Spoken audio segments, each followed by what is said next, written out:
They called him the Watcher of the Dead, half man, half jackal, and feared by every soul who dared to cross into the afterlife. Anubis, the guardian of tombs, the keeper of souls, and the one who decided your fate beyond death. But who was he, really? A myth? A monster? Or something far more ancient than the pyramids themselves? Tonight, we journey deep into the sands of Egypt to uncover the dark secrets of Anubis, god of the dead. Long before the great pyramids of Giza pierced the sky, before even the pharaohs ruled Egypt, there was Anubis. He appeared in some of Egypt's oldest tombs, long before Osiris, long before Ra. In the beginning, the Egyptians believed he was the supreme god of death, the one who guided the dead through the desert to the underworld. He was often drawn as a black jackal, or a man with a jackal's head, because jackals prowled the cemeteries at night. To the living, they were scavengers. To the Egyptians,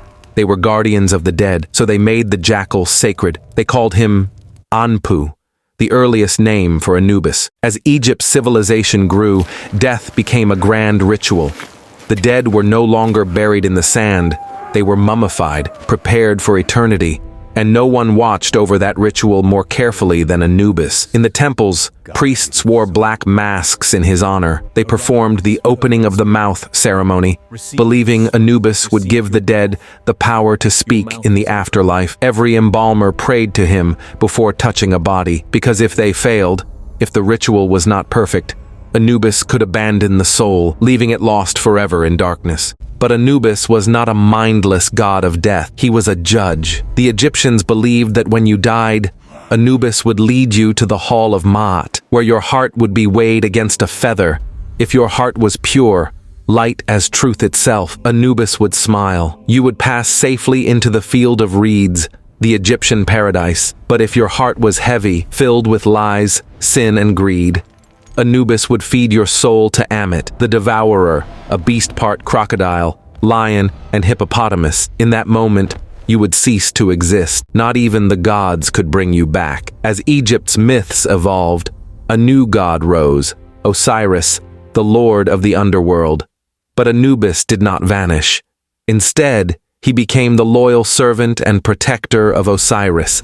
In one ancient legend, when Osiris was murdered by his brother Set, it was Anubis who found the broken body. It was Anubis who wrapped it in linen.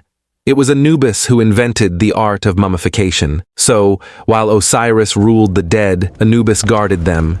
He became the silent protector of the tombs, forever walking between the living and the dead. The ancient Egyptians built entire temples to honor him, from the great necropolis at Saqqara to the Valley of the Kings. Amulets of Anubis were buried with pharaohs to protect their journey through the afterlife. But as centuries passed, new religions rose.